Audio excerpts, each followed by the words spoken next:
ഇത് മലപ്പുറം ജില്ലയിലെ ചമ്മറവട്ടം പാലം. അതിന് നേരെ കാണുന്നത് നിളയിലെ ഓരുജലം. അവിടെ നിന്ന് പമ്പ് ചെയ്ത് കൊണ്ടുവരുന്നതാണ് ഈ ശുദ്ധജലം. നാലുപാടും വെള്ളത്താൽ ചുറ്റപ്പെട്ട ഒരു ക്ഷേത്രത്തിൻ്റെ കഥ.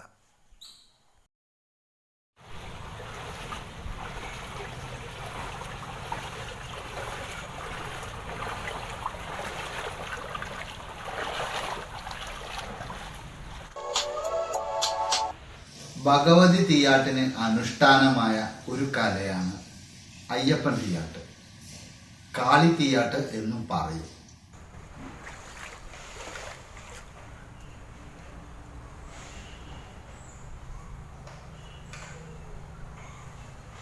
വെള്ളത്താൽ ചുറ്റപ്പെട്ട ഒരു ക്ഷേത്രം, നിളയുടെ മടിത്തട്ടിലൊരു ക്ഷേത്രം, മലപ്പുറം ജില്ലയിലെ ചമ്മറവട്ടത്ത് ശ്രീ അയ്യപ്പൻ കാവ്. ഇവിടെ അരനൂറ്റാണ്ടിന് മുമ്പ് നിലച്ചുപോയ തീയാട്ടുത്സവം വീണ്ടും തുടങ്ങുന്നു.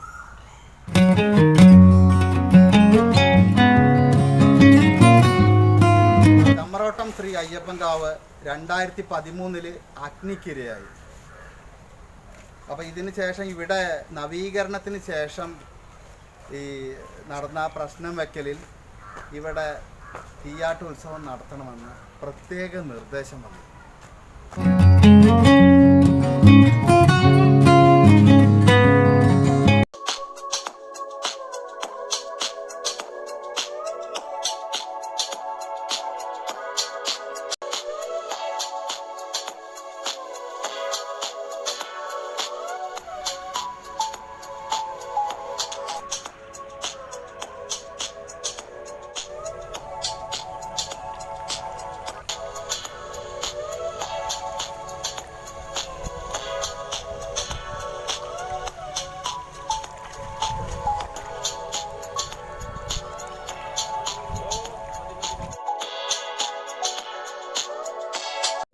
നമസ്കാരം. ഞാൻ ചമ്മറവട്ടം ശ്രീ അയ്യപ്പ ക്ഷേത്രത്തിൻ്റെ എക്സിക്യൂട്ടീവ് ഓഫീസറാണ്. ഇത് മലബാർ ദേവസ്വം ബോർഡിന് കീഴിലുള്ള ക്ഷേത്രമാണ്. അപ്പോൾ ഒരു അരനൂറ്റാണ്ടിലധികമായിട്ട് നിലച്ചു പോയിട്ടുള്ള ചമ്മറവട്ടം അയ്യപ്പ ക്ഷേത്രത്തിലെ ഒരു ചടങ്ങാണ് ഇന്ന് ഈ 25-ാം തീയതി നടക്കാൻ പോകുന്നത്, തീയാട്ടടിയന്തരം. അത് നടത്തുന്നത് മലമൽക്കാവിലുള്ള തീയാടി നമ്പ്യാരാണ്. അദ്ദേഹത്തിൻ്റെ മുഖ്യ കാർമ്മികത്വത്തിലാണ് ഈ ചടങ്ങ് നടക്കുന്നത്. അത് ക്ഷേത്രത്തിൻ്റെയും സർവ്വത ക്ഷേത്രത്തിൻ്റെ ക്ഷേത്രശ വിഭാഗം ഭക്തന്മാർ ഈ തട്ടകത്തിലുള്ള മുഴുവൻ ഭക്തജനങ്ങളുടെയും ക്ഷേമത്തിനും ഐശ്വര്യത്തിനും വേണ്ടിയാണ് ഈ തീയാട്ട് നടത്തുന്നത്. അപ്പോൾ വിപുലമായിട്ടുള്ള ഭക്തജന പങ്കാളിത്തത്തോടെ നടത്തുന്ന ഈ തീയാട്ട് മഹോത്സവത്തിൽ മുഴുവൻ ഭക്തജനങ്ങളുടെയും പങ്കാളിത്തം ഉറപ്പുവരുത്താൻ വേണ്ടിയിട്ടാണ് ഈ ഒരു കമ്മിറ്റി ഇവിടെ രൂപീകൃതമായിട്ടുള്ളത്. പേര് KP രാധാകൃഷ്ണൻ. ഈ തീയാട്ടുത്സവ കമ്മിറ്റിയുടെ പ്രസിഡന്റാണ്. ചമ്മറവട്ടം ശ്രീ അയ്യപ്പ ക്ഷേത്രത്തിൽ നൂറ്റാണ്ടുകൾക്ക് മുമ്പ്, ഏകദേശം ഒരു 50-55 വർഷങ്ങൾക്ക് മുമ്പ് നടന്നിരുന്ന ഒരു അനുഷ്ഠാന കലാരൂപമാണ് ഈ അയ്യപ്പൻ തീയാട്ട് എന്ന് പറയുന്നത്. ഇന്ന് മറ്റു ക്ഷേത്രങ്ങളിലൊക്കെ നടന്നു വരുന്ന ഉത്സവങ്ങൾ ഉരുത്തിരിയുന്നതിന് മുമ്പേ ശാസ്താ ക്ഷേത്രങ്ങളിലും ബ്രാഹ്മണ ഗൃഹങ്ങളിലൊക്കെ ആഘോഷപൂർവ്വം നടന്നിരുന്ന ഒരു ഉത്സവമാണ് അയ്യപ്പൻ തീയാട്ട് എന്നുള്ളത്. കേരളത്തിലെ 8 ന്യൂനപക്ഷ കുടുംബാംഗങ്ങളായ തീയാടി നമ്പ്യാർ എന്ന സമുദായക്കാരാണ് ഈ അനുഷ്ഠാന കലാരൂപം ഇന്ന് കേരളത്തിൽ അങ്ങോളം ഇങ്ങോളം അവതരിപ്പിച്ച് പോരുന്നത്. അപ്പോൾ എത്രയും കൂടുതൽ ഭക്തി നിർഭരമായ ഈ ചടങ്ങ് ചമ്മറവട്ടം അയ്യപ്പ ക്ഷേത്രം 2013 അഗ്നിക്കിരയായ ശേഷം 10 വർഷത്തോളം എടുത്തതിൻ്റെ പുനർനിർമ്മാണ പ്രവർത്തനങ്ങൾ നടന്നതിന് ശേഷം അന്നത്തെ ഈ പ്രശ്നചിന്തയിൽ ഈ തീയാട്ട് കലശത്തിന് ശേഷം നടത്തണമെന്ന് പറഞ്ഞതിൻ്റെ അടിസ്ഥാനത്തിൽ കലശം കഴിഞ്ഞതിന് ശേഷം ആദ്യമായിട്ടാണ് ഈ പരിപാടി നടക്കുന്നത്. പേര് ജയപ്രകാശ് എന്നാണ്.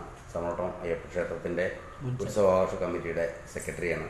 ഈ വരുന്ന ജനുവരി 25-നാണ് ഇവിടെ ഈ തീയാട്ടുത്സവം നടക്കുന്നത്. രാവിലെ തുടങ്ങും, രാത്രി 11:30 മണി വരെ ഈ ചടങ്ങ് ഉണ്ടാവും. 11:30-ക്ക് കൂടിയാണ് ഇത് അവസാനിക്കുക. ഒരുപാട് കാലങ്ങൾക്ക് മുൻപ് നടന്നിരുന്നൊരു ചടങ്ങ് അയ്യപ്പൻ്റെ കലശമൊക്കെ കഴിഞ്ഞപ്പോൾ പുതിയ അന്തരീക്ഷത്തിൽ വീണ്ടും ആഘോഷ ആചാരങ്ങളോട് കൂടിയിട്ട് ആ ആചാരങ്ങളൊക്കെ നിലനിർത്തണം എന്ന രീതിയിലാണ് ഇവിടെ നടത്തുന്നത്. അതിന് മുഴുവൻ ഭക്തജനങ്ങളുടെയും ആ സാമീപ്യം ഉണ്ടാവണം എന്നുള്ളതാണ് വളരെ വിനയപൂർവ്വം അഭ്യർത്ഥിക്കാനുള്ളത്. അതോടൊപ്പം തന്നെ എല്ലാ സഹായ സഹകരണങ്ങളും ഉണ്ടാവുക. നമുക്ക് അന്യം നിന്നുപോയ കരകളൊക്കെ പുനരാവിഷ്കരിച്ചുകൊണ്ട് ഭഗവാന്റെ ഐശ്വര്യം വർദ്ധിപ്പിക്കുകയും അതോടെ ഈ നാടിൻ്റെയും ഭക്തജനങ്ങളുടെയൊക്കെ മനസ്സിന് സന്തോഷം ഉണ്ടാവുന്ന തരത്തിലേക്ക് ഇതിനെ മാറ്റുകയും ചെയ്യണം എന്നുള്ള നിലയിലാണ്. അപ്പോൾ എല്ലാവരെയും വളരെ സ്നേഹപൂർവ്വം ഒരിക്കൽ കൂടി ഈ ചടങ്ങിലേക്ക് ക്ഷണിക്കുക. മാതൃസമിതിയുടെ പ്രസിഡന്റാണ് നളിനി. പിന്നെ ജനുവരി 25-ാം തീയതിയാണ് നമ്മുടെ അയ്യപ്പസ്വാമി ക്ഷേത്രത്തിൽ തീയാട്ടുത്സവം നടക്കുന്നത്. അതുകൊണ്ട് എല്ലാവരും നല്ലപോലെ വരിക, എല്ലാം ഭംഗി പോലെ നടത്തുക. അയ്യപ്പന്റെ അവതാര രൂപങ്ങളാണ് തീയാട്ട് കളത്തിനുള്ളിൽ വരയ്ക്കുന്നത്. 5 അടി 3 അടി തുടങ്ങിയ മേളത്തിലുള്ള താളങ്ങളാണ് തീയാടിന് ഉപയോഗിക്കുന്നത്. വെള്ളക്കോടി മുണ്ടുടുത്ത് തട്ടുടുത്ത് അതിനു മുകളിൽ ചുവന്ന പട്ട് ചുറ്റി നെറ്റിമേൽ ചന്ദനവും ഭസ്മവും കുങ്കുമവും പൂശി കഴുത്തിൽ തുളസി മാലകളും അണിഞ്ഞാണ് തീയാട്ട് അവതരിപ്പിക്കുന്നത്. കഥ പറഞ്ഞു കഴിഞ്ഞതിന് ശേഷം രംഗം വിടുന്നതിന് മുമ്പ് ഗണികേശ്വരന്റെ വേഷം കെട്ടി പ്രത്യക്ഷപ്പെട്ട് കൂത്ത് നടത്തും. കൂത്ത് കഴിയുന്നതോടെ വെളിച്ചപ്പാട് കളം മായ്ക്കും.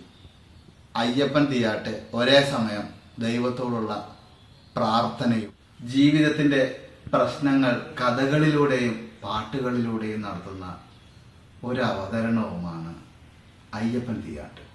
ശബരിമല സീസണോട് കൂടിയിട്ട് ശരിക്കും ഈ അയ്യപ്പ ക്ഷേത്രം ഒരു ഇടത്താവളമാവേണ്ടതാണ്. കാരണം ചമറവട്ടം പാലത്തിൻ്റെ നേരെ താഴെയാണ് ഈ അയ്യപ്പ ക്ഷേത്രം.